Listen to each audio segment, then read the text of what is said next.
మీరు కూడా ఇలాంటి లక్షణాలు నేర్చుకోవాలనేది నా కోరిక.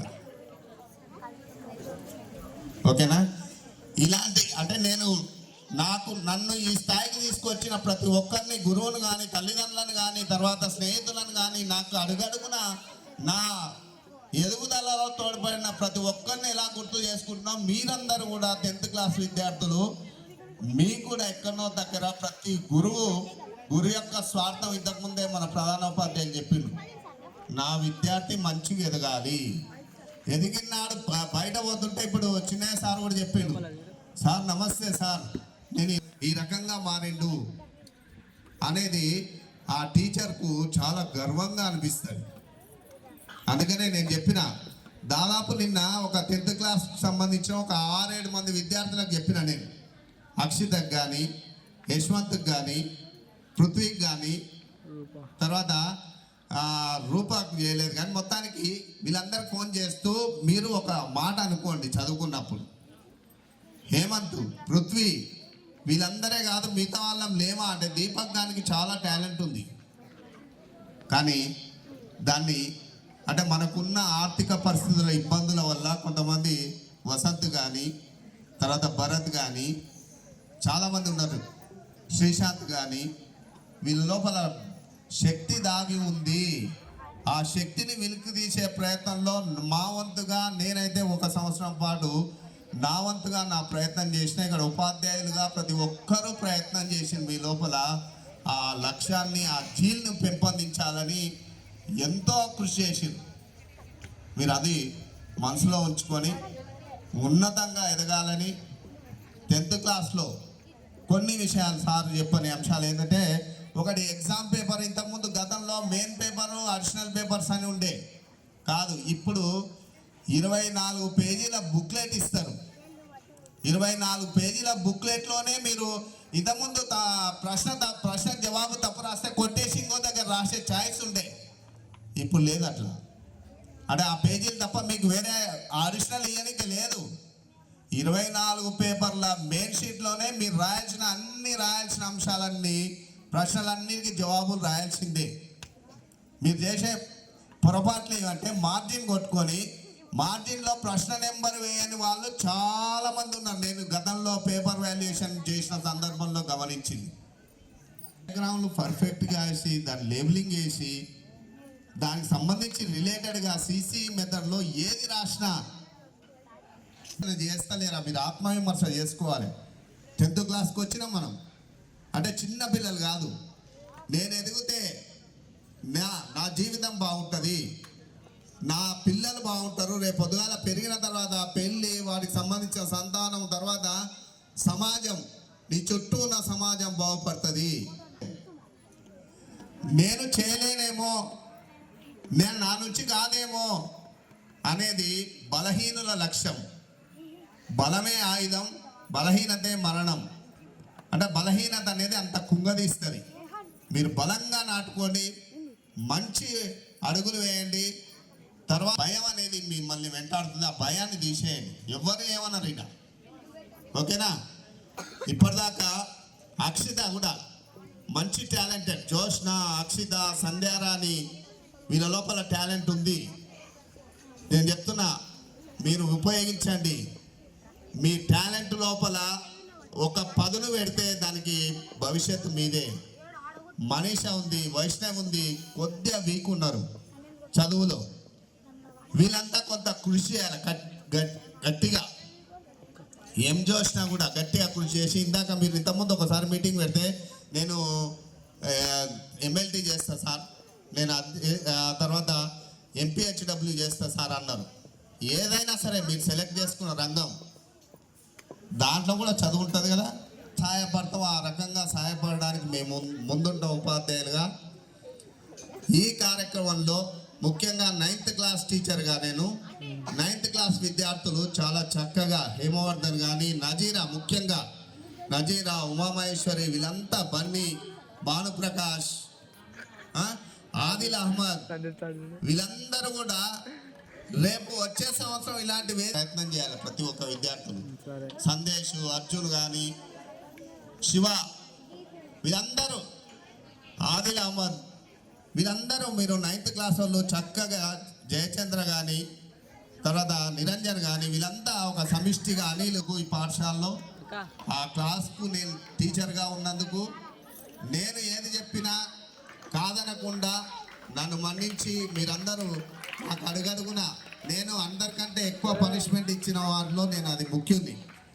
కేవలం మీ యొక్క ప్రవర్తనను మార్చే ప్రయత్నం తప్ప నాకు ఎలాంటి ఎవరిపైన షాడిజం కానీ ఎవరిపైన ద్వేషాలు కానీ లేవు, ఉండవు. మీ ఎదుగుదలనే నాకు పరమావధి. మీరు ఎదగాలని, మీరు సత్ప్రవర్తనతో ఉండాలని దండించిన మాట వాస్తవం.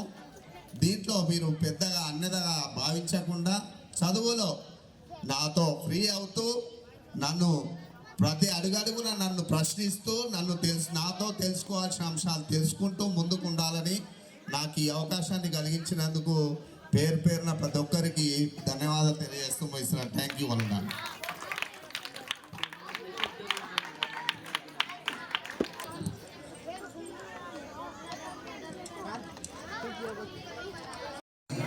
తొందరలోనే ఈ పాఠశాల నుంచి విముక్తి అవుతున్న 10వ తరగతి విద్యార్థులు, అదే మాదిరిగా ఈరోజు హృదయపూర్వకంగా వారికి వీడుకోలు పలుకుతున్న 9th విద్యార్థులు, 6th to 9th విద్యార్థులు అందరికీ ఫేర్వెల్ పార్టీ సందర్భంగా మీకు హార్ట్ఫెల్ట్ గ్రీటింగ్స్ మరియు శుభాకాంక్షలు. సో మరి నిజంగా కూడా 10th విద్యార్థులు ఒక 80 to 90% విద్యార్థులు ఈ పాఠశాలలో 5 సంవత్సరాల అనుబంధం ఉంది. కొంతమంది ఉపాధ్యాయులతో 5 సంవత్సరాలు ఉంది. రీసెంట్గా వచ్చిన ఉపాధ్యాయులతో 1 year. ఇప్పుడు మీకు అర్థం కావు. తర్వాత మీరు ఈ స్కూల్ నుంచి వెళ్ళిపోయి ఎప్పుడో పాఠశాలకు వచ్చినప్పుడు ఆ గుర్తులు మళ్ళీ స్మృతిపథంలోకి వస్తాయి. కాబట్టి ఏ పాఠశాల అయినా మనం చదువుకుంటున్నప్పుడు ప్రతి ఒక్కరికి అనుభవాలను అనేది మిగులుస్తాయి. కాబట్టి అలాంటి అనుభవాలను ఈరోజు మీరు నెమరు వేసుకోవడం అనేది ఈ కార్యక్రమం యొక్క ముఖ్య ఉద్దేశం. మీరు అందరూ ఒకసారి మనకున్న అనుభవాలను కానీ మనకున్న మంచి జ్ఞాపకాలను కానీ ఒకసారి పంచుకోవడానికి ఏర్పాటు చేసిన ఈ మంచి కార్యక్రమాన్ని మీరు సద్వినియోగం చేసుకోవాలి. ఫేర్వెల్ పార్టీ అంటే కేవలం ఇప్పుడు అమ్మాయిలు రాలే, చీరలు కట్టుకొని మంచిగా డ్రెస్అప్ అయ్యి వచ్చి ఫోటో దిగడమే కాదు, మీకున్న అనుభవాలు అనేది శాశ్వతమైనవి. మీకున్న డ్రెస్సు శాశ్వతమైనది కాదు. మీరు ఈ పాఠశాలతో కలిగి ఉన్న అనుబంధం, ఉపాధ్యాయులతో కలిగి ఉన్న అనుబంధం, కింది తరగతి విద్యార్థులతో కలిగి ఉన్న అనుబంధం, క్లాస్మేట్స్తో కలిగి ఉన్న అనుబంధం అనేది శాశ్వతమైంది. అది చిరస్మరణీయమైంది. చివరిదాకా మనకు గుర్తుండేది. అమ్మ మీరు వెళ్ళండి అమ్మంగా అయిపోయింది కదా. మీరు మున్సిపాలిటీ వాళ్ళు కొద్దిగా ముందుకెట్టు మీరు కొద్దిగా అల్లరి చేయద్దు. సూచన ఏం చేస్తున్నా అంటే వీలైనంత వరకు 10th విద్యార్థులు మీ అనుభవాలను భయపడకుండా నిర్భయంగా ఇక్కడికి వచ్చి పంచాల, షేర్ చేసుకోవాలి. ఇక మళ్ళీ రేపో ఎల్లుండో లేదా ఒక వచ్చే ఇయరో వచ్చి మేము పంచుతామంటే కుదరదు. కాబట్టి అలాంటి అనుభవాలను ఇప్పుడు పంచుకునే మంచి వేదిక ఇది. ఏం భయపడకండి, ఎవరు నవ్వకండి. 6 నుంచి 9 విద్యార్థులకు మీకు ఒక సూచన ఏంటంటే 10th విద్యార్థులు ఇక్కడికి వచ్చి మాట్లాడుతున్న సందర్భంలో మీరు ఎవరు నవ్వద్దు. ఎందుకంటే స్టేజ్ మీదకి వచ్చి మాట్లాడే క్రమంలో ప్రతి ఒక్కరికి భయం ఉంటుంది. ఇప్పుడు నేను మాట్లాడుతున్నా, ఎక్కువ తక్కువ నాకు కూడా మాట్లాడే క్రమంలో భయం ఉంటుంది, తప్పకుండా ఉంటుంది. ఆ భయం అనేది మాట్లాడకుండా చేసే విధంగా ఉండకూడదు. అర్థమైంది నేను చెప్పింది? నేను మాట్లాడుతున్న క్రమంలో నాకు కూడా ఎంతో కొంత 1% 2% భయం ఉండవచ్చు. భయం అనేది ఎందుకు ఉండాలి అంటే మనం చేసే పనిని సక్రమంగా చేయడానికి భయం అవసరం, కనుక ఆ భయం ఉండాల్సిందే. మనం చేసే పనిని డిస్టర్బ్ చేసే విధంగా భయం ఆవరించి ఉంటే ఆ భయం చాలా ప్రమాదమైంది. కాబట్టి మీరు ఎవరు భయపడాల్సిన అవసరం లేదు. ఏ పిల్లలు కూడా మిమ్మల్ని చూసి నవ్వరు.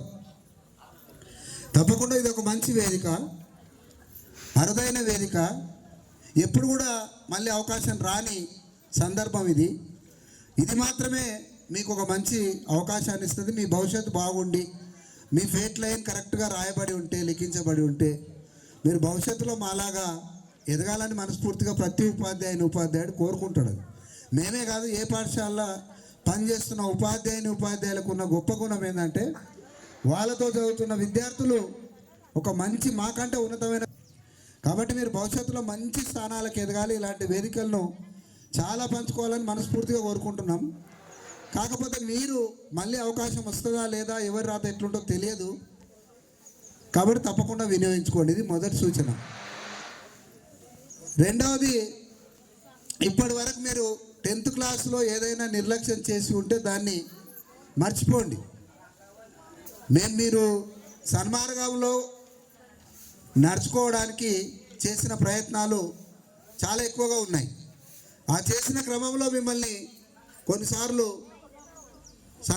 సన్మార్గంలో పెట్టడానికి కొన్ని రకాలైన పనిష్మెంట్స్ కూడా ఇచ్చి ఉంటాం. మాటలైనా ఉండొచ్చు, లేదా కార్పొరేట్ పనిష్మెంట్ అనే ఉండవచ్చు. అవన్నీ కేవలం మీ భవిష్యత్తును నిర్దేశించే ఒక ప్రయత్నం. కాబట్టి దాన్ని ఆ కోణంలో చూడాలి. నాకు తెలిసి 10th వరకు మామూలుగా ఉన్న విద్యార్థులు చాలామంది 10th తర్వాత కూడా రియలైజేషన్ వస్తే తప్పకుండా, మన ఆలోచన కరెక్ట్గా ఉంటే తప్పకుండా మీకు మంచి మార్పు కూడా రావచ్చు.